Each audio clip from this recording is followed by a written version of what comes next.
నమస్తే. మినీ నవల శీర్షిక తొణకని స్వప్నం. రచన కోమలాదేవి గారు. చదువుతున్నది రాధిక. ఇక కథలోకెడితే, ఈ పెళ్ళి తనకు బొత్తిగా ఇష్టం లేదు. అలా అని ఈ పెళ్ళి చేసుకోను అని తల్లిదండ్రులకు చెప్పే స్థితిలో లేడు మాధవ్. తను ప్రేమలో పడి మరో అమ్మాయిని ప్రేమించి ఈ పెళ్ళి వద్దు అనుకోవటానికి అసలు తను ఎవరిని ప్రేమించలేదు. నిస్పృహలో పరాగ్గా ఆఫీస్ నుండి బయటకు వచ్చాడు. వెంటనే ఇంటికి వెళ్ళాలనిపించలేదు. క్యాంటీన్లో కాఫీ తాగి ఒంటరిగా నడుచుకుంటూ వెడుతున్నాడు. కాస్త దూరం వెళ్ళేసరికి టైలర్ షాపులు వచ్చాయి. కొత్త బట్టలతో, నిలువుటద్దాలతో ఆ దుకాణాలు నిండుగా అందంగా కళకళలాడుతున్నాయి. ఒక అద్దంలోని ప్రతిబింబం చూసి ఠక్కున ఆగిపోయాడు మాధవ్. ఆ ప్రతిబింబం 5 అడుగుల 10.5 అంగుళాల ఎత్తులో ఉంది. పసిమి ఛాయలో ఉన్న రంగు ఎండకు కాస్త కమిలినట్లుగా ఉంది. వంకీలు తిరిగిన ఒత్తైన జుట్టు చెవులను దాటి సగం మెడను కప్పుతూ వంపు తిరిగి ఉంది. వంకలేని తిన్నని ముక్కు, అందంగా వంపు తిరిగిన సన్నటి చిక్కటి కనుబొమ్మలు, అధునాతన మీసకట్టు, కళ్లకు కూలింగ్ గ్లాసెస్ పెట్టుకున్న ఆ వ్యక్తి మ్యాగజైన్లో మోడల్గా ఉన్నాడు. తన ప్రతిబింబాన్ని చూసుకుంటూ కొంతసేపు ఆనందించాడు. అలా నిల్చుని చూసుకుంటుంటే బాగుండదని టై ముడి సర్దుకుని దాటిపోయాడు. గుండెల్లో మంట రాజుకుంటోంది. అతని మనసులో గుబులుగా ఉంది. తను ఎంత అందంగా ఉన్నాడు. సినిమాలో చేరావంటే గొప్ప హీరో అయిపోతావురా అని తన స్నేహితులు అనటం గుర్తుకొచ్చింది. అంతే, అతడిలో పట్టుదల హెచ్చింది. తను ఈ పెళ్లికి ఒప్పుకోడు. నేను చేసుకోను అని ఖచ్చితంగా చెప్పేయాలి. తన మెడలు వంచి కట్టిపడేయలేరు. తను చూస్తూ చూస్తూ ఆమెను పెళ్లి చేసుకోలేడు. తను ఊహాసుందరిని ఓ మారు గుర్తు తెచ్చుకున్నాడు. ఆమెను తన పక్కన నించోబెట్టుకుని తన్మయుడయ్యాడు. తన ముక్కుతో ఆమె ముక్కును పోల్చుకున్నాడు. సంపంగి మొగ్గలా ఉంది. ఆమె చిరుకోపం ప్రదర్శిస్తే ముచ్చటగా ఆ ముక్కును పట్టుకుని ఊపుతూ మెల్లిగా తన దగ్గరకు లాక్కుని అరవిచ్చిన పెదవుల మీదికి ఆత్రంగా వంగుతాడు. ఆమె కోపంతో వెనక్కి తీసుకుంటుంది. క్రోధం నటిస్తుంది. ఆ వాడి చూపులు తన హృదయాన్ని రంజింపజేస్తాయి. ఆమె పొడవైన జడను నా చేజిక్కించుకుని విసిరిగా దగ్గరికి లాక్కుని ఆమె నడుము పిడిగిట్లో చిక్కించుకున్నంత సులభంగా అందుకుంటాను. ఆ విసురుకు ఆమె నన్ను హత్తుకుపోతుంది. కిలకిలా నవ్వుతుంది. ఆ నవ్వును అందుకుంటాడు. ఆమె సుకుమారమైన కపోలాల్లో తన ప్రతిబింబం చూసుకుంటాడు. అబ్బా, ఎంత చక్కటి ఈడు జోడు అని అందరూ అనుకుంటారు. ఆ స్వాప్నిక జగత్తు నుండి జారి కింద పడ్డట్లు ఎవరో హార్న్ పదే పదే మోగించారు. పక్కకు తిరిగి చూశాడు. స్నేహితుడు రాజా మోటార్ బైక్ మీద ఉన్నాడు. ఎక్కురా, అలా తిరిగొద్దాం. ఈరోజు మీ ఆవిడ పర్మిషన్ ఇచ్చిందా అన్నాడు ఎక్కి కూర్చుంటూ.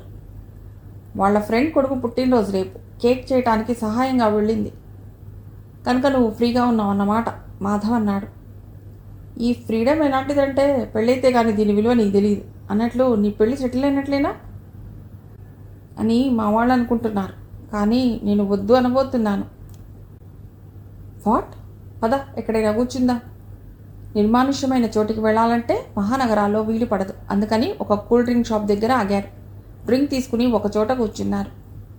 ఏమిటి సంగతి? పిల్ల, డబ్బు ఏది బాలేదు? రాజు తాపీగా అడిగాడు. పిల్ల అన్నాడు మాధవ్ పొడిపొడిగా. పిల్ల అంటే అమ్మాయి, నీ కాబోయే భార్య. నో, అసంభవం.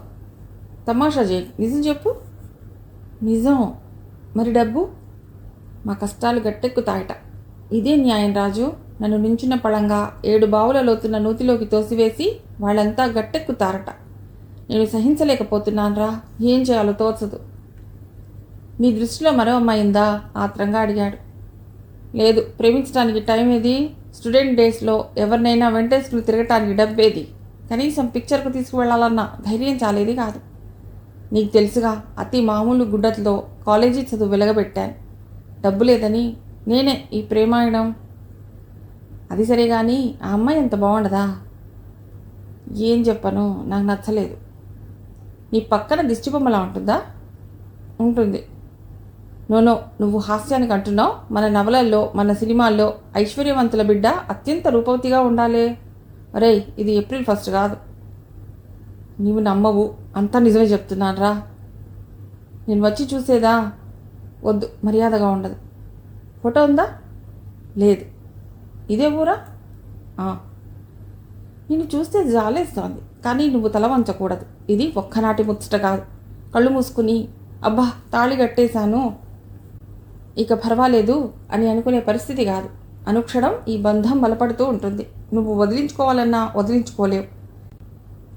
నిజం చెప్పాలంటే డబ్బుకు అమ్ముడుపోయాక మన వ్యక్తిత్వపు విలువ ఏముంటుంది? అందులో వాళ్ళు బాగా ఉన్నవాళ్ళు అంటున్నావు కనుక వదిలించుకో, చేసుకోనని చెప్పు. ఆది నిష్ఠురం మేలు. థ్యాంక్స్ రా, నాకు ధైర్యంగా ఉంది. ఇప్పుడే వెళ్ళి చెప్తాను. రాజు మాధవ్ని ఇంటి దగ్గర దింపి వెళ్ళిపోతూ గుడ్ లక్ అన్నాడు. మాధవ్ తలుపు దోసుకుని లోపలికి వెళ్ళాడు. అంతా వంటగది బయట చేరి కాఫీ తాగుతున్నట్లున్నారు. మెల్లిగా మంచం మీద కూర్చున్నాడు. తల్లి అంటుంది, ఈ ఇంటిని రిపేర్ చేయించాలట. బాబోయ్, ఈ ఇంటిని రిపేర్ చేయించడానికి అయ్యే ఖర్చుతో మరో ఇల్లే వస్తుంది అంది కుసుమ పెద్ద చెల్లి. ఎవడి కోసం చేయిస్తాడు? తన ముద్దుల కూతురు ఉండటానికి చేయిస్తాడు.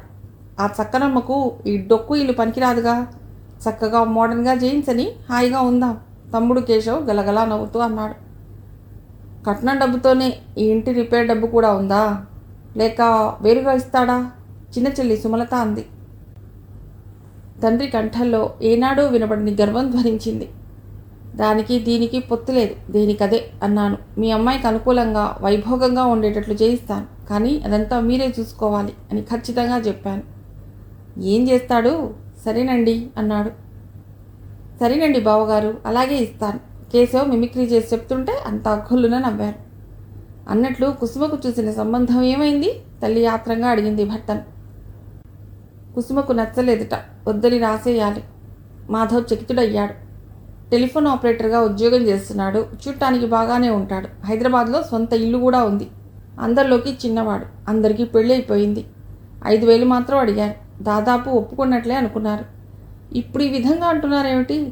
ఒకవేళ తను తీసుకునే డబ్బులోంచి తీసి పెద్ద కట్నం ఇచ్చి పెద్ద ఉద్యోగస్తుడిని తేవాలనుకుంటున్నారా? అంతే. ఈ సంబంధమైన స్థిరమైతే బాగుండు అని ఇంటిల్లిపాది కోరుకున్న రోజులు విస్మరించారా?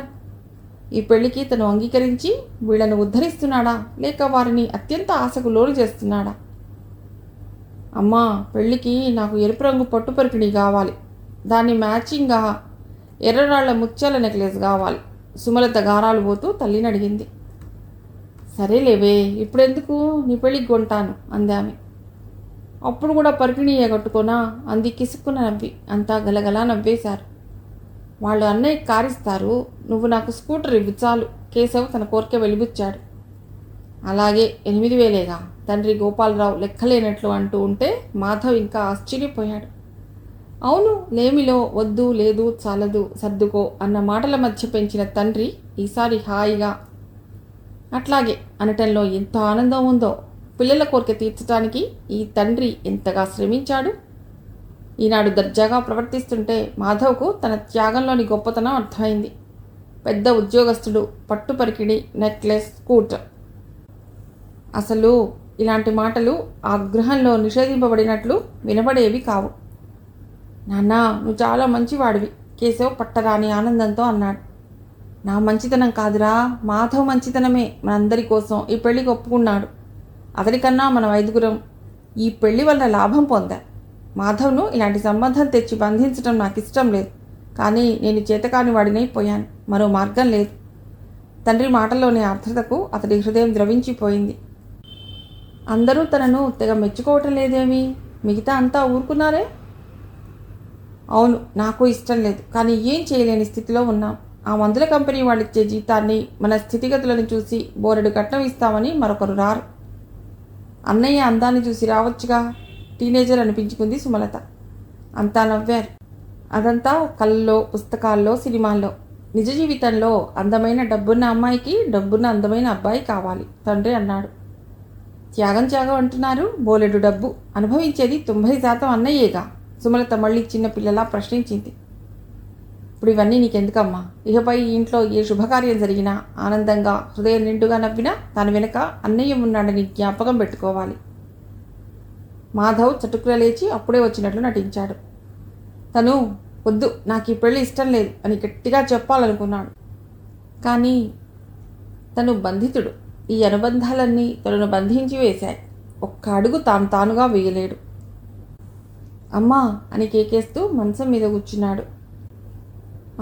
వస్తున్నా అందామె. అంతా యువతలికి వచ్చారు. కాసేపటికి తల్లి కాఫీ తెచ్చింది. వద్దమ్మా, రాజు నేను తీసుకున్నా. కాఫీయేగా, పర్వాలేదు తీసుకో. తల్లి మొహంలోకి చూసి మెల్లిగా గ్లాస్ అందుకున్నాడు. అతడికి కళ్ళు ఒక్క క్షణం ఆమె మెడలో జిడ్డోడుతున్న పసుపు తాడుపై పడింది. దాని రంగు పసుపు అని ఎవ్వరూ అనరు. కాఫీ 2 సార్లు వెచ్చబెట్టినందుకు ఏమీ బాగోలేదు. ఒకప్పుడు అదే అమృతంలా ఉండేది. మాట్లాడకుండా తాగుతున్నాడు. ఇంతలో తల్లి ఓ కవర్ తెచ్చి అందించింది. అడ్రస్ టైప్ చేసి ఉంది. పెద్ద తెల్ల కవర్. చూడగానే అఫీషియల్గా ఉంది. ఎవరికి వారు వారి వారి పనుల మీద వెళ్ళిపోయారు. మాధవ్ ఆ ఉత్తరాన్ని తీశాడు. టైప్ చేసిన ఉత్తరం అది. కింద చూశాడు. సంతకం కానీ పేరు కానీ లేదు. కానీ అడ్రస్ చూడగానే అది ఎక్కడి నుంచి వచ్చిందో అర్థమైంది. కొంచెం ఎగ్జైట్ అయ్యాడు కూడా. తండ్రి రావటం చూసి ఉత్తరాన్ని కవర్లో పెట్టేశాడు. నీ కాబోయే మావగారు ఈ వారంలో వచ్చి కొంత డబ్బు తీసుకెళ్ళమని కబురు పంపారు మాధవ్. ఎప్పుడు ఎడదాం? ఆదివారం అన్నాడు పొడి పొడిగా. 5 రోజులుంది ఇంకా ఆదివారం. సరే అని ఆయన వెళ్ళిపోయాడు. మాధవ్ ఉత్తరం బయటికి తీశాడు. రోజ్ విల్లా, మాధవ్ గారికి. మీతో కొన్ని విషయాలు మాట్లాడాలి. మీకు వీలైనప్పుడు బేసి సంఖ్య తేదీల్లో ఏ రోజైనా సాయంత్రం 6 గంటల తర్వాత రావాల్సిందిగా కోరుతున్నాను. ఇట్లు మీ శ్రేయోభిలాషి. ఆ శ్రేయోభిలాషి ఎవరో వెంటనే తెలిసిపోయింది. ఆమె అమల, తన కాబోయే భార్య. ఎక్కడ కలుసుకోవాలి? ఏమీ రాయలేదే అని కాసేపు అటు ఇటు చూశాడు. ఏదైనా సంకేత స్థలం ఉన్నదేమోనని. లేదు అంటే ఇంటికే వెళ్ళాలన్నమాట. ఏం మాట్లాడుతుంది? మొదట అతడి హృదయం ఎదురు తిరిగింది. వెళ్ళకూడదనుకున్నాడు. కానీ ఎందువల్లనో శ్రేయోభిలాషి అని చేత్తో రాసిన అక్షరాలు అతడిని కదిలించి వేశాయి. ఆ రోజు 11. వెడితే ఏం? ముఖం కడుక్కుని గుడ్డలు మార్చుకుని బయలుదేరాడు. కాబోయే భార్యను కలుసుకోబోతున్నానన్న ఆత్రం, ఆనందం కన్నా ఎందుకు పిలిచింది? ఏం మాట్లాడాలి అన్న ఉత్సుకత అధికంగా ఉంది. గేట్ దగ్గర ఆటో ఆపి లోపలికి వెళ్ళాడు. నౌకరు వెంటనే అతన్ని సాదరంగా లోపలికి తీసుకువెళ్ళాడు. అమలకు చెప్పడానికి లోపలికి వెళ్ళాడు. అమల గబగబా వచ్చింది. అతడు అమలను చూసి చటుక్కున లేచి నించున్నాడు. అమల నమస్కరించింది. రండి, నా గదిలోకి వెడదాం. ఈమె ఎటువంటి వ్యక్తి? పరపురుషుడిని తన గదిలోకి తీసుకుని వెడుతోంది. వెనకాతల నుండి చూస్తే ఆమె అందంగానే ఉంది. వంపు సొంపులన్నీ ఉండవలసిన తీరులో ఉన్నాయి. 5-6 గదులు దాటిని వెళ్ళిన తర్వాత ఒక విశాలమైన గదిలో ప్రవేశించారు. ఒత్తుగా మెత్తగా ఉన్న సింగిల్ సోఫాను చూపిస్తూ కూర్చోండి అంది. అతడు కూర్చున్న వెంటనే ఆమె వెళ్ళిపోయింది. మాధవ్ ఆశ్చర్యంతో ఆ గదిని పరిశీలనగా చూడసాగాడు. ఆ గదికి ఒకవైపంతా పెద్ద పెద్ద గాజు కిటికీలు ఉన్నాయి. ఆ కిటికీలోంచి గులాబీ తోట అందమంతా కాన వస్తోంది. ఒకవైపు ర్యాక్స్ నిండా పుస్తకాలు అమర్చి ఉన్నాయి. మరొక వైపు చూడగానే అతడి దృష్టి అక్కడే నిలిచిపోయింది. దివాన్ మీద గిటార్ ఉంది. దాని పక్కన పెద్ద చెక్క ఫ్రేమ్ ఉంది. ఆ ఫ్రేమ్కు కట్టిన తాళ్ళు, కింద ఉన్న ఊలు ఉండలు, ఇతర సరంజామా చూడగానే అదొక తివాసి అని తేల్చుకున్నాడు. దగ్గరగా వెళ్ళి చూశాడు. 4x5 అడుగులున్న ఆ తివాచి 1 అడుగు మాత్రం చేసి ఉంది. ఆమె మంచం ఆ గదిలో లేదు.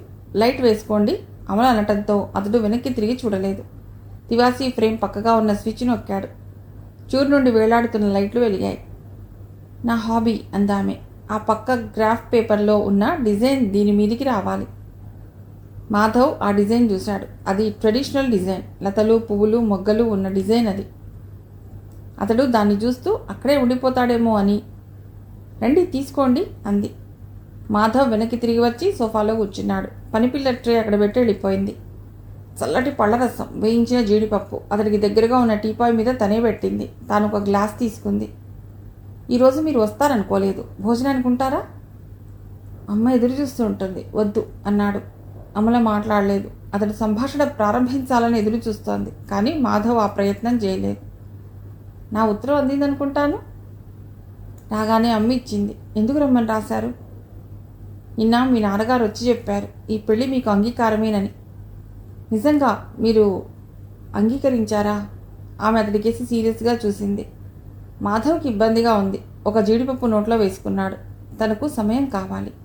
ఎంత చక్కగా అడుగుతోంది, మీరు అంగీకరించారా అని. చెప్పండి, మీకు ఇష్టమేనా? లేదు అని కసి తీరా అరవాలనిపించింది. కానీ ఎందువల్లనో ఆమె సమక్షంలో అతడు ఎంతో బలహీనుడైపోతున్నాడు. ఒక్క క్షణం ఆమె కేసి చూశాడు. చీర మామూలు వాయిల్ చీర. ముఖం కింద నుండి ఆమె ఎంతో బాగుంది. ఆ ముఖం. గ్లాస్లో ఉన్న పానీయం కేసి చూసి ఒక సిప్ తీసుకున్నాడు. తన అందమైన విగ్రహం తన కళ్ళెదుట నిలిచింది. తనను చూస్తుంటే ఆమెకు ఎలా ఉందో పిచ్చెక్కటలేదు. తన మీద పడి నేనెంత అదృష్టవంతురాల్ని అని కౌగిలించుకుంటే తను చీ అని దూరంగా వెళ్ళిపోవాలి. మీ హృదయంలోని అలజడిని గుర్తించగలను. మీతో ఎన్నో విషయాలు మాట్లాడాలని రమ్మన్నాను. దయచేసి చెప్పండి, ఆమె వేడుకోలుగా అంది. అతడికి చిరాకేసింది. అమలగారు, ముందు ఈ విషయం చెప్పండి, మీకు అంగీకారమేనా? అతడి కంఠంలో వ్యంగ్యం ధరించింది. ఆ మాట అనగానే ఆమె అందవిహీనమైన మోము కూడా ఆనందంతో విప్పారుతుందని, కళ్ళు సిగ్గుతో వాలిపోతాయని ఛాతి విరిచి కూర్చున్నాడు. ఆ ఛాతి విరుపులో అతడి అహం పొంగినట్లుగా ఉంది. ఆమె సిప్ తీసుకుని గ్లాస్ పక్కన పెట్టింది. అతడి దిశ నిశ్చలంగా చూస్తూ అంది, నాకు ఇష్టం లేదు. ఆ మాటలు శరాఘాతాలైనాయి. మాధవ్ గూడలు చిటుక్కున వంగిపోయాయి. ఎత్తైన స్థలంలో కూర్చున్న తనను ఒక్క దెబ్బతో కింద పడదోసి తన శరీరాన్ని తుత్తునీయులుగా చేసినంత బాధపడ్డాడు. ఆ తర్వాత అతడిలో కోపం రగులుకున్నది. ఈ కురూపి తనను ఇష్టపడటం లేదు. ఎంత అహంకారం! డబ్బులో మునిగితే ఈమెకు అందం సంగతి ఏం తెలుసు? అతడిలో మాటుమణిగి ఉన్న పైశాచిక ప్రవృత్తి తలెత్తింది. వికటంగా నవ్వాడు. చటుక్కున లేచి నిల్చుని 2 చేతులు పరిచినట్లు చాపి, అమల, చూడండి, నేను మీకు నచ్చలేదా? వికటాట్టహాసం చేస్తున్నట్లు అడిగాడు. ఆమె తల ఎత్తి అతడిని నఖశిఖ పర్యంతం చూడలేదు. తల వంచుకుని మెల్లిగా అంది, మీరు నచ్చటం నచ్చకపోవటం ప్రశ్న కాదు. ఈ విధమైన సంబంధం నచ్చలేదు. అతడు చకితుడయ్యాడు. ఆమె వంచిన తల ఎత్తలేదు. తన సుందర రూపాన్ని తనకి తీరా అవలోకించటం లేదు. మీలాంటి వారు నాకు భర్తగా లభిస్తుంటే నేనెంత అదృష్టవంతురాలండి అన్న డైలాగ్ కోసం ఎదురు చూసిన మాధవ్ శరీరంలోని శక్తి అంతా ఆవిరిలా తేలిపోయింది. అతడు నిస్సత్తువతో కుర్చీలో కూలబడి 2 చేతుల్లో తలబట్టుకున్నాడు. సారీ, మీకు బాధ కలిగించాను. ఈ నీళ్లు తాగండి. ఆమె గ్లాస్తో నీళ్లు అందించింది. మాధవ్ అందుకుని తాగాడు. ఆమె కుర్చీ కాస్త దగ్గరగా వేసుకుని అంది, మిమ్మల్ని అవమానించాలని ఇక్కడికి పిలిపించలేదు. మీ అందాన్ని కించపరచడం లేదు, అసూయతో అనటం లేదు. మీ అంత అందమైన వారు నాలాంటి దాన్ని పెళ్లి చేసుకోవటానికి అంగీకరించారంటే మీ నుండి మీ వాళ్ళంతా గొప్ప త్యాగం కోరారు. ఈ త్యాగాన్ని మీరు మనస్ఫూర్తిగా చేస్తున్నానని అనుకుంటున్నారు. కానీ ఇందులో 3వ వ్యక్తిగా నేనున్నానన్న విషయం ఎవరికీ పట్టలేదు, ముఖ్యంగా మీకు. నాకు పట్టలేదా? తాళి కట్టేది నేను అన్నాడు ఎకసెక్కంగా. అవును, కట్టిన తర్వాత? అతడు ఒకసారి ఆమె దిశ చూసి తల తిప్పేసుకున్నాడు. అవును, కట్టిన తర్వాత నన్ను మీ భార్యగా చూసుకోగలరా? ఆ ధైర్యం మీకున్నదా? అతడు మౌనమే శరణం అన్నట్లు కూర్చున్నాడు. ఆ ర్యాక్లలో పుస్తకాలన్నీ చూసారా? మీకు టైం లేదు, ఒక్కసారి చూడండి.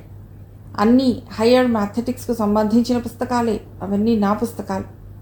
నేను ఎంఎస్సి ప్యూర్ మ్యాథ్స్లో పాస్ అయ్యానని మీకు తెలుసా? ఫస్ట్ క్లాస్ వచ్చాను, గోల్డ్ మెడల్ కూడా. మీరు చూశారు కాబట్టి నా ఆలోచనలు ఒక అంశం మీద కేంద్రీకృతమై ఆగిపోవు. ఒక లెక్క ఉంది, ఒక చిన్న ఈక్వేషన్ ఉంది. E=mc² అన్నంత చిన్న ఈక్వేషన్లో ఎంత క్లిష్టమైన గణితం ఉంది. దాన్ని విశదీకరించాలంటే ఎన్ని పేజీలు నింపాలి? ఈ జీవితాన్ని కూడా అదే దృష్టితో చూస్తాను. మీరన్నట్లు తాళి కట్టడం అనేది ఒక చిన్న చర్య. రిజిస్టర్ ఆఫీస్లో కట్టినా, లక్షలు ఖర్చు చేసి 5 రోజుల పెళ్లిలో తాళి కట్టినా ఒక్కటే. కానీ జీవితంలో ఆ చిన్న మలుపు తీసుకుని ఆగిపోవటం ఘోరం. ఆ క్షణం తర్వాత ఎలా గడుస్తుంది? లెక్కలు పెంచి ఎన్నో సూత్రాలను ఉపయోగించి ఆన్సర్స్ తెచ్చి చూపటం లాంటిదే వైవాహిక జీవితం కూడా. అందుకే అడుగుతున్నాను, మీ భార్యగా నాకు మీ జీవితంలో చోటిచ్చి గౌరవించగలరా? మాధవ్ తలెత్తలేదు, ఆమెకేసి చూడలేదు. కానీ ఒక నిట్టూర్పు వదిలాడు. చూసారా, మీ కుటుంబంలోని 5 సభ్యుల ఆనందం కోసం మీరు త్యాగం చేస్తున్నట్లు ఫీల్ అవుతున్నారు. కానీ మరొక వ్యక్తిని అధపాతాళంలోకి తూసివేస్తున్న విషయం మర్చిపోయారు. పెళ్ళైన తర్వాత నన్ను నా పాటికి వదిలేస్తారు. డబ్బు ఉంటే ఎన్నో సుఖాల్ని కొని తెచ్చుకోవచ్చు. పేరుకు భార్యగా ఉండటానికి నా వ్యక్తిత్వం ఒప్పుకోదు. అయితే నాకు ఈ పెళ్ళి వద్దని చెప్పేయండి అన్నాడు ఆశగా. నేను ఆడదాన్ని. అమ్మా నాన్నలు నా పెళ్లి చేసి తీరాలి. అది వారి కర్తవ్యం. ఈ ఇంటి అల్లుడికి ఉండవలసిన అర్హతలు 2. 1, సుమారైన ఉద్యోగంలో ఉండాలి. గౌరవంగా బతుకుతున్న కుటుంబానికి చెందినవాడుగా ఉండాలి. ఎవరైనా ఏం చూసి పిల్లని వాళ్ళకి ఇచ్చారండి అని అడిగితే వాళ్ళది మంచి సాంప్రదాయం గల కుటుంబం అని, లేక అబ్బాయిది మంచి ఉద్యోగం అని చెప్పుకోవచ్చు. మీ విషయంలో ఇంకా గొప్ప కారణమే చెప్పుకోవచ్చు. అయితే నేను నా అంగీకారాన్ని తెలపాలంటారు, అవునా? అవును అంది దృఢంగా. మాధవ్ కంఠం తడారిపోయింది. ఈమె తనను వద్దు అనమంటుంది, కానీ అది సాధ్యమా? వీళ్ళిచ్చే డబ్బుతో అప్పు తీరి ఇల్లు బాగై కుసుమ పెళ్ళై కేశవ్ చదువు నిరాటంకంగా సాగి ఆ తర్వాత ఎన్నో సుఖాల్ని అనుభవించాలనుకుంటున్నారు. ఆ మధ్య తల్లి తండ్రి తనను కూర్చోబెట్టుకుని హృదయం ద్రవించిపోయేలా దుఃఖిస్తూ తమకు విముక్తి కలిగించమని కోరారు. ఈ సంబంధం ఖాయమైతే సమస్యలు లేవన్నారు. అందంగా ఉండదు, కానీ అందాన్ని కొరుకు తింటామా? తండ్రి ఇంకా 2 నెలల్లో రిటైర్ అవుతాడు. ఆయన హై స్కూల్లో మాస్టర్గా పనిచేస్తున్నారు. ఆ తర్వాత వాళ్ళ గతి? తనకు వచ్చే 1000 రూపాయలతో ఈ సంసార బాధ్యతలను స్వీకరించి బాధ్యతల్ని నెరవేర్చగలడా? అది తలుచుకుంటేనే భయంగా ఉంటుంది. ఆమె జాలిపడింది. పాపం, మీరు కూడా నాలాంటి పరిస్థితుల్లో చిక్కుకున్నారు. మీరు ఇట్లా ఉన్నారని నేను భయపడి వద్దు అనమంటున్నాను. నేను ఇట్లా ఉన్నానని మీరు భయపడినా కావాలనుకుంటున్నారు. 2 విరుద్ధం, కానీ దాని ఫలితం ఒకటే, పెళ్ళి. మాధవ్ తలెత్తలేదు. ఆమెకు బాధగా ఉంది. వెళ్ళి లైట్లన్నీ ఆర్పివేసి ఒక్క డిమ్ లైట్ మాత్రం వేసింది. నన్ను చూడటానికి వెలుతురు పనికిరాదు. చీకట్లో మాట్లాడుకోవటం బాగుంటుంది. మాధవ్ సోఫాలో అనుకుని ఆమెను చూశాడు. మసకగా ఆకారం కనిపిస్తోంది. అదే బాగున్నట్లుంది. మీ నాన్నగారు ఎంత డబ్బు తీసుకోబోతున్నారో మీకు తెలుసా? మాధవ్ నిర్ఘాంతపోయాడు. తెలీదని చెప్పటానికి సిగ్గేసింది. చూసారా, ఈ వ్యవహారంలో మీరు ముఖ్య పాత్ర వహించవలసింది పోయి ఏదీ తెలుసుకోవటానికి కూడా ఇష్టపడని మీ ఆంతర్యంలో ఏమున్నదో గ్రాహ్యం అవుతున్నది. నేను ఊ అనాలి. నా ప్రమేయం అంతవరకే అనుకున్నారు. ఈ ముఖ్య విషయాల్ని నాన్నలకు వదిలేశారు. ఆమె నిట్టూర్పు అతడి చేతకానితనానికి బాధపడుతున్న దానిలా ఉంది. చెప్పండి, పెళ్ళయ్యాక ఎక్కడ ఉండాలి? ఎక్కడో ఎందుకు, మా ఇంట్లో ధీమాగా అన్నాడు. అవును, ఉదయం మీ నాన్నగారు వచ్చారు. మా నాన్నగారు వేరే ఇల్లు చూసి కూతుర్ని అల్లుడిని ఉంచాలన్నారు. కానీ మీ నాన్నగారు ఇష్టపడలేదు. తమ ఇల్లు చాలా పెద్దదని, కానీ బాగా పాతబడిపోయిందని, రిపేర్ చేయించి 2 గదులు కట్టిస్తే కోడలు కొడుకు తన దగ్గరే ఉంటారని, అంతా కలిసి ఉంటే తనకు సంతోషంగా ఉంటుందని, మీ అమ్మాయికి వీలుగా ఉండేటట్లు కట్టిస్తానన్నారు. మరో మాట కూడా అన్నారు, మా అబ్బాయికి కోడలితో మా ఇంట్లో ఉండటమే ఇష్టం అన్నారు. అవును అన్నాడు మాధవ్ ముక్తసరిగా. కానీ నాకిష్టం లేదు అంది అమల దృఢంగా. ఎందుకు? మా అమ్మ అంతా చాలా మంచివాళ్ళు. వాళ్ళు మంచివాళ్ళు కాదని నేను అనటం లేదు. ముందే చెప్పాను, ఒక అంశాన్ని గురించి ఎన్నో కోణాల్లో ఆలోచించడం నాకు అలవాటు. మీ మాటల్ని బట్టి ఒక విషయం తేలిపోయింది. నాపై వ్యక్తిగతంగా ఎటువంటి సద్భావం లేదని. ఆ గృహంలో నా స్థానం ఏమిటి? గుమ్మం కదిలి బయటకు వెళ్ళటానికి వీలు పడదు. నాతో ఎవ్వరూ రారు. ఎంత మంచివాళ్ళైనా చిన్న మాటతో నన్ను గూర్చి హేళన చేయవచ్చు. కొడుకు భార్యగా, అన్న భార్య గుర్తింపు ఉండదు. పడి ఉండు అంటే పడి ఉండగల స్వభావం కాదు నాది. అట్లా అని స్వేచ్ఛగా నా ఇష్టం వచ్చినట్లు వ్యవహరించే అహంకారం నాలో లేదు. ఈ ఇంట్లో అమ్మ నాన్న నాకు విశిష్ట స్థానం ఇచ్చారు. 2 అన్నయ్యలను, 1 అక్కయ్యను పెంచినంత నార్మల్గా నన్ను పెంచారు. 10 మందిలో తిరగవలసి వచ్చినప్పుడు నన్ను కూడా తీసుకుని వెళ్ళేవారు. డబ్బు మహాత్మ్యం కాబోలు నా ఎదుట నన్ను ఎవరూ ఏమీ అనేవారు కాదు. అద్దంలో నన్ను నేను చూసుకుని ఇలా ఉన్నాను ఎందుకని ఒకసారి అమ్మని అడిగాను. ఆమె అతి మామూలుగా నవ్వి నన్ను దగ్గరకు తీసుకుంది. కారాకిళ్ళి వేసుకుని బుగ్గన పెట్టుకుని గ్రహణం పట్టిన రోజున పడుకున్నదట. అందుకే నా బుగ్గ మీద ఈ నల్లటి అసహ్యకరమైన మచ్చ వచ్చిందిట. అదంతా ఒట్టిదే అని తర్వాత తెలుసుకున్నాననుకోండి. నాలో నిబిడీకృతమైన శక్తుల్ని అతి చాకచక్యంతో గ్రహించి బయటకు తెచ్చి అందులో ప్రావీణ్యం సంపాదించేలా చేశారు. నన్ను ఒక పరిధిలో ఉంచి బంధించలేదు. నీకెందుకులేమ్మా, ఎవరైనా చూస్తే ఏమనుకుంటారు? నీకు బాగుండదు, నువ్వు రావద్దు, అక్కడికి నువ్వు వెళ్ళకూడదు, నీ చూసి నవ్వుతారేమో, ఇటువంటి ఆంక్షలు విధించి నాలో సంకోచ బీజాల్ని నాటి నాపై నాకే జాలి కలిగేలా చేయలేదు. అట్లా చేయాలి, అట్లా ముందంజ వేయాలి అని ప్రోత్సహించారు. నా మానసిక ఎదుగుదల అతి ఆరోగ్యకరంగా ఉంది. నన్ను గురించి నేను ఆలోచించడానికి వ్యవధి లేకుండా చేశారు. చదువు, ఆ తర్వాత సంగీతం, ఆ తర్వాత గిటార్ వాయించడంతో అలసిపోయేదాన్ని. అట్లా అని నాలో బాధ, అశాంతి, మానసికంగా కుంగిపోవటం వంటివి లేకపోలేదు.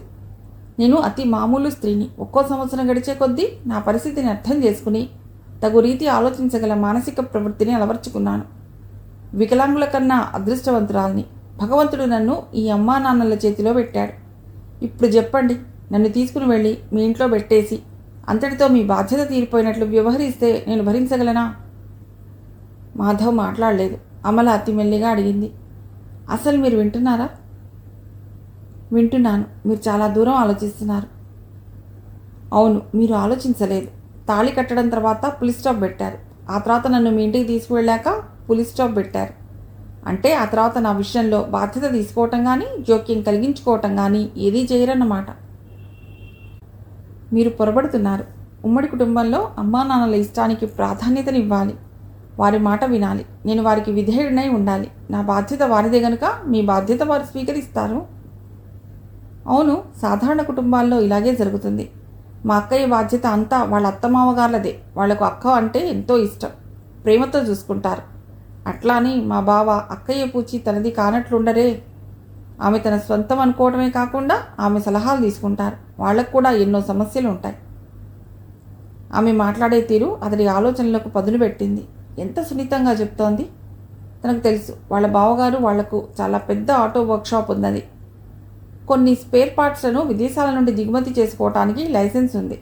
వీళ్లకు వాళ్ళు సరితూగలరు. అటువంటి ఇంట్లో ఆ విధమైనట్లు అత్త మామ భర్త కోడలు పట్ల ప్రవర్తిస్తుంటే ఎందులోనూ పోల్చుకోవటానికి కూడా ఒక్క విషయం లేని ఈ ఇంట్లో నన్ను వాళ్ళ మధ్య ఒంటరిగా వదిలేసి మీరు దూరంగా బాధ్యత తీరిపోయినట్లుంటారా అని అడుగుతోంది. నిజమే, తను అలాగే అనుకున్నాడు. పెళ్ళయ్యాక ఆమెను తెచ్చి ఇంట్లో పడేస్తాడు. పడి ఉంటుంది. అమ్మా నాన్న డబ్బు వ్యవహారాలు చూసుకుంటారు. తన వాళ్ళంతా పైకొస్తారు, సుఖిస్తారు. తను ఆమె నుండి దూరంగా, అతి దూరంగా ఉండిపోతాడు. అది తన తప్పు కాదు. కురూపిగా ఉండి తనను పెళ్లాడిన ఆమెది, డబ్బిచ్చి తనను కొన్న మామగారిది అని కసిగా అనుకునేవాడు. కానీ ఈమె అందరిలాంటిది కాదు. ఆమె సునిశిత పరిశీలన, సంస్కారవంతమైన మాటలు, దాపరికం లేకుండా సూటిగా ప్రశ్నించే తీరు, ముఖ్యంగా తన ఆలోచనల్ని పసిగట్టి ఒక్కో విషయాన్ని బయటికి లాగుతున్న చాకచక్యం అతడిలోని జడత్వాన్ని, దూరంగా పారిపోవాలన్న కాంక్షను పారద్రోలాయి. సారీ, నేను ఆలోచించలేదు, నేరస్తుడిలా అన్నాడు. పర్వాలేదు, ఒప్పుకున్నారు. మరి అట్లా అయితే దయచేసి ఆలోచించండి. ఇంతకాలం మీరు ఒక కోణంలో ఆలోచించారు, మిమ్మల్ని కేంద్రంగా పెట్టుకున్నారు. ఈ పెళ్లి వల్ల ప్రతి ఒక్కరూ లాభం పొందుతారు, నేను తప్ప. నా భవిష్యత్తు, నా ఆనందం, నా బంగారు కళ్ళు అన్నీ అగ్గిపాలైపోతాయి. నా వెలుగులో అందరూ ఆనందంగా ఉండాలి. నేను కరిగి నశించిపోయినా పర్వాలేదు అన్న ఆలోచనతో ఉన్నారు. కానీ నా కోణంలో ఆలోచించండి. నాకు జ్ఞానం వచ్చినప్పటి నుండి ఈ జీవితంలో అవిరామంగా పోరాడుతూనే ఉన్నాను. ఈ పోరాటంలో గెలుపు నాదే అవుతుందన్న విశ్వాసం నాకుండేది. నా కంఠం మధురంగా పలకటానికి సాధన చేశాను. నా వాయిద్యం నా చేతిలో అత్యంత అద్భుత శబ్ద తరంగాల్ని సృష్టించాలని కృషి చేశాను. నా హాబీలో అందమైన ఆకులు, లతలు, తీగలు, పువ్వులు రూపుదిద్దుకుంటున్నాయి. ఈ సాఫల్యానికి కారణం నా కృషి. అంతేకాదు, అవి జడ పదార్థాలు. నా ఇష్టాన్ని వ్యతిరేకించే శక్తి, నా నుంచి పారిపోవాలన్న కాంక్ష వాటికి లేవు. వాటికి హృదయం లేదు. మన హృదయాలు సున్నితమైన గుణాలకు నిలయం. కనుక మీరు ఆలోచించండి. మాధవ్ కళ్ళు మూసుకుని వింటున్నాడు. అతి శ్రద్ధగా తిలకిస్తున్నాడు. ఆమె మాటల్లోని యథార్థానికి తను సిగ్గుపడ్డాడు కూడా. ఆమె కొంతసేపు మౌనంగా ఉండిపోయి తర్వాత అంది, ఆలోచిస్తారా? మాధవ్ కళ్ళు తెరిచి నిఠారుగా కూర్చున్నాడు. ఆలోచిస్తాను, తప్పక ఆలోచిస్తాను. అన్నట్లు మీకు సంగీతంలో ప్రవేశం ఉందా? అతడి కంఠంలో ఆతృత ఆమెకు చిరునవ్వు పుట్టించింది. ఆ అతి చిరు వెలుగులో ఆమె మందహాసం చేస్తోందని అతడికి తెలియదు. అవును, ఏదో కొద్దిగా పాడతాను. ఇప్పుడు ఒక పాట పాడతారా? ఈ మాటు నాన్న అమ్మ వచ్చే వేళయింది. మిమ్మల్ని చూసి ఏమీ అనుకోరు, కానీ భోం చేసి వెళ్ళమంటారు. మీరు నిరాకరించలేరు. ఉన్నంతసేపు నా మాటల్ని మననం చేస్తూ పరిధ్యాసగా ఉంటారు. మీరు బయలుదేరితే మంచిది. ఎల్లుండి వస్తారు కదూ. అసలు విషయం మీకు చెప్పాలి. ఇది తర్వాత చూడండి అని ఒక కవర్ అతడి చేతిలో ఉంచింది. ఆమె లేచి కాస్త అవతలగా వెళ్ళి లక్ష్మి అని పిలిచింది. ఆ పిల్ల రాగానే ఏదో చెప్పింది. రండి. ఆమె లైట్ వేసింది. ఆమె వెనకాతలుగా నడుస్తున్నాడు. అమల ఒక్కో గది దాటుతూ ముందుకు నడుస్తోంది. మరో విషయం, డబ్బుతో అత్యంత ముఖ్యమైన అవసరాల్ని తీర్చుకోవాలి. ఆర్థిక ఇబ్బందుల నుండి విముక్తి పొందాలి. కానీ పై మెరుగుల కోసం, లగ్జరీల కోసం ఆరాటపడటం మీ దృష్టికి రాలేదనుకుంటాను. లేదు. ఏం కావాలన్నారు? మీరే ఇంట్లో అడగండి. డబ్బు విషయం పట్టనట్లుండకండి ప్లీజ్, వేడుకోలుగా అంది. బయటికి వచ్చారు. కారు ఆగి ఉంది. డ్రైవర్ డోర్ తీసి పట్టుకున్నాడు. వెళ్ళొస్తాను, ఎల్లుండి వస్తాను అని కారెక్కాడు. తలుపు మూసి డ్రైవర్ తన సీట్లోకి వెళ్తున్నాడు. ఆమె పై మెట్టు మీద నించుని ఉంది. మాధవ్ తలెత్తాడు. ఆమె అప్పుడే వెనుదిరిగింది. కానీ ఆ క్షణంలో ఆమె కళ్ళలో మెరిసిన కన్నీటి పొరను అతడు గమనించకపోలేదు. భారభరిత హృదయంతో వెనక్కి వాలి, బర్కత్పురా వైఎంసీఏ దగ్గర దింపు అన్నాడు. కుషన్ మీద చేరబడి గబగబా కవర్ చింపాడు. చిన్న కాగితం, దాని మీద ఇలా రాసి ఉంది. మీ కుటుంబం ప్లస్ డబ్బు, వీరి నుండి మీరు మైనస్, ఇదంతా కలిస్తే 0 అంటే నేను. మీ కుటుంబం ప్లస్ డబ్బు మైనస్ మీరు = 0. ఈ 0 లాగున నేను ఉండలేను. దాన్ని పదే పదే చదివి జేబులో పెట్టుకున్నాడు. ఎంత స్పష్టంగా చెప్పింది. అచ్చం అట్లాగే ఉండాలనుకున్నాడు. వెనక్కి చేరబడి కళ్ళు మూసుకున్నాడు. 0 1 కాదు, ఎన్నో సున్నాలు వలయాలుగా ఒకదాని వెంట ఒకటి తరుముకొస్తున్నాయి. చిన్న వలయం, ఆ తర్వాత గ్రాడ్యువల్గా పెద్దవి. ఎన్నో. ఆ వలయాలు ఎక్కడి నుంచి వస్తున్నాయి? సుడిగుండం, అది తనలో లీనమైపోతుంది. తనను బంధించి ఉక్కిరి బిక్కిరి చేస్తున్నాయి. ఆ సుడిగుండంలో తను పడిపోతున్నాడు. బ్రేక్ కుదుపుకు మాధవ్ చుటక్కున కళ్ళు తెరిచాడు. ఎందుకు ఈ విధంగా బాధపడుతున్నాడు? ఈ పెళ్లి వల్ల తను సుడిగుండంలో చిక్కుకుపోయినట్లుగా అయిపోతాడేమో.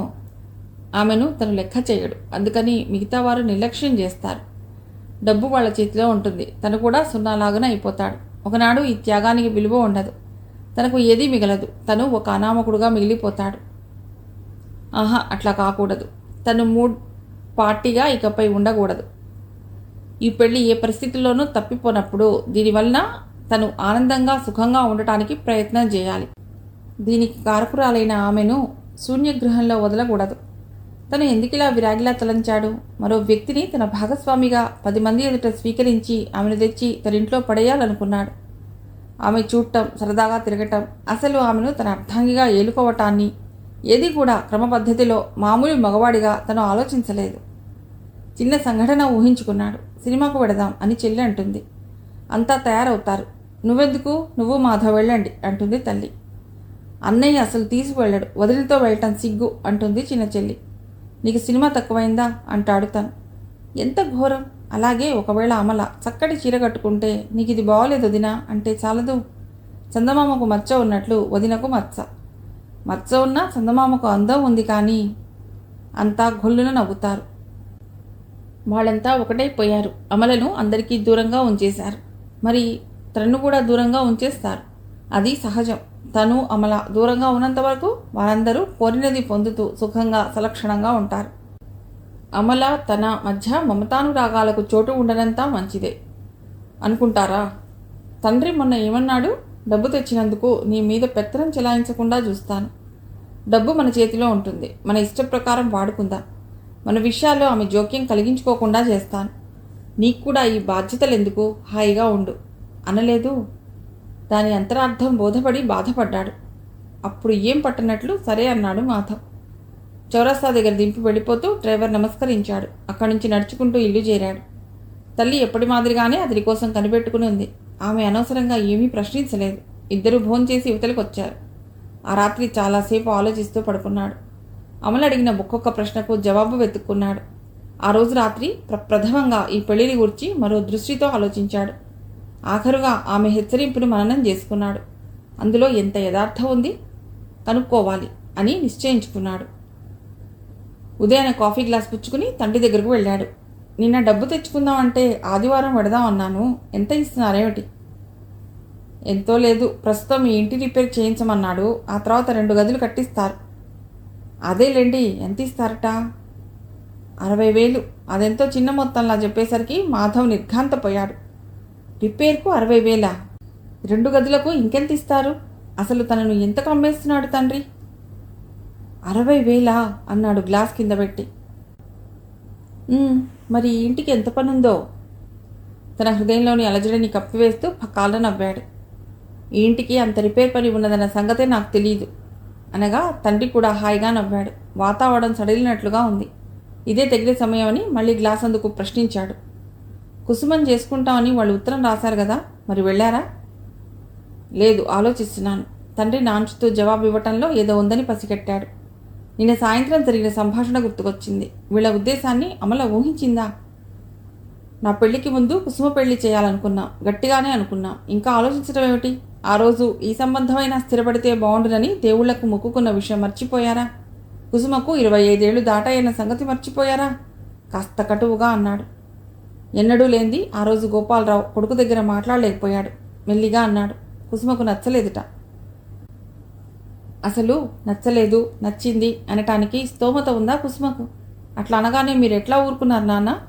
కుసుమ ఇలారా అని కేకేశాడు క్రోధంతో. కుసుమ ఏమిటో అని గబగబా వచ్చింది. ఏం రవీంద్ర నచ్చలేదన్నావట? అసలు నీ ఇష్టాన్ని ఎవరు అడిగారు? వద్దనటానికి కారణాలు ఆ రోజు మనకెవ్వరికీ కనబడలేదు. ఈరోజు ఎలా అనగలుగుతున్నారు? ఏం లేదు, మరి కాస్త మంచి సంబంధం తెద్దామని తండ్రి మెల్లిగా అన్నాడు. కుసుమ తల ఉంచుకుంది. 5 ఏళ్ల నుండి మరి కాస్త మంచి సంబంధం తేలేకపోయాం, ఇక మీదట తేగలమా? ఇప్పుడే రాసేద్దాం వస్తున్నామని. మనం ఇద్దరం వెళ్ళి ముహూర్తాలు పెట్టించుకుని వద్దాం. ఒక్క పెళ్లితో మన ఖర్చులు పూర్తి కావు. ప్రతి పండక్కి ప్రతి పురిటికి ఉన్నాయి ఖర్చులు. మాధవ్ వెళ్ళి కాగితం కలం తెచ్చి తండ్రి చేతికిచ్చాడు. ఈ లోపల ఏం సైగ చేసుకున్నారో గాని గోపాలరావు ఉత్తరం ప్రారంభించబోతూ ఉంటే కుసుమ అంది, నాకు నిజంగానే ఇష్టం లేదు. ఆమె కంఠంలోని నిరసన మొండితనంకు మాధవ్ నిర్ఘాంతపోయాడు. కుసుమ నోట అటువంటి మాట విన్నాడంటే దానికి మద్దతు ఉండాలి. ఎవరిచ్చారు? నాన్న, ఏమిటిది? కాస్త తేరుకుని అడిగాడు. కలాన్ని పక్కన పెట్టి కొడుకు వైపు వేడుకోలుగా చూశాడు. కుసుమకి ఇష్టం లేదు అన్నాడు మెల్లిగా. మాధవ్కు కోపం వచ్చింది. అమల మాటల్లోని నిగూఢ అర్థం తెలుస్తోంది. అతడి హృదయం ఈ నిర్ణయాన్ని సహించలేకపోయింది. నిస్సత్తుతో కూర్చుండిపోయాడు. ఈ ఇంట్లో ఇష్టాయిష్టాలకు ప్రాధాన్యత ఇవ్వలేదు. నాకు జ్ఞానం వచ్చినప్పటి నుండి ఇచ్చింది పుచ్చుకున్నాం. వద్దన్న దాన్ని విడిచిపెట్టాం. కావాలనుకున్న దాన్ని పొందలేకపోయాం. ఇప్పుడు మీరు కుసుమకు నచ్చజెప్పకుండా ఆమె అసమ్మతిని తెలియజేస్తుంటే సరే అంటున్నారు. ఎవరు మాత్రం ఇష్టమైన పెళ్లి చేసుకుంటున్నారు? మీ ఇష్టం, కానీ తొందరపడి వాళ్లకు రాసేయకండి. నేను అమ్ముడుపోతున్నది ఎందుకో నువ్వు అర్థం చేసుకుని ఉంటే ఈ తెగింపు నీలో వచ్చేది కాదు. మాధవ్ అక్కడి నుండి తల్లి దగ్గరకు వెళ్ళాడు. ఆమెకు చెప్పి తండ్రిని కుసుమని ఒప్పించేలా చేయటానికి. కానీ ఆమె కూడా బతిమాలుతున్న దానిలా అంది. మరీ టెలిఫోన్ ఆపరేటరా అని బాధపడుతోంది మాధవ్. ఆ సంభాషణ ఇక వినలేకపోయాడు. చివ్వున లేచొచ్చేశాడు. క్రితం సాయంత్రపు సంభాషణలో వ్యంగ్యం, ఎకశక్యం, చులకనాభావం, అగౌరవం, అమలను చక్కనమ్మ అనటం, డబ్బు తమ సొంతం అన్నట్లు కోరికలు కోరటం, వీళ్ళు సరే అనటం, అదంతా ఇప్పుడు విముఖత కలిగిస్తోంది. ఆ సంభాషణను ఆలకించి సంతృప్తి చెంది తన త్యాగం సరైనదే అనుకున్నాడు. స్నానం చేసి వచ్చాడు. మనసు కాస్త ప్రశాంతమైంది. తను అంత త్వరగా వీళ్లను అంచనా వేయకూడదు. కాస్త మంచి ఉద్యోగస్తుడిని భర్తగా పొందాలని ఎవరికుండదు? ప్రశాంత చిత్తుడై తల్లి దగ్గరకు వచ్చాడు. అమ్మా, 8 గంటలకంతా వెళ్ళిపోవాలి ఈరోజు. ఏది తయారుగా ఉంటే అదే పెట్టు. అరగంటకంతా వస్తాను. లాల్చీ పైజామా వేసుకుని బయటికి వెళ్ళిపోయాడు. అమ్మయ్య అనుకున్నారు ముగ్గురు. ఏదో అట్లా అన్నాడే కానీ తర్వాత అన్నిటికీ బుర్ర ఊపుతాడు అనుకుని సంతోషించారు. మిగిలిన కథ తర్వాతి భాగంలో.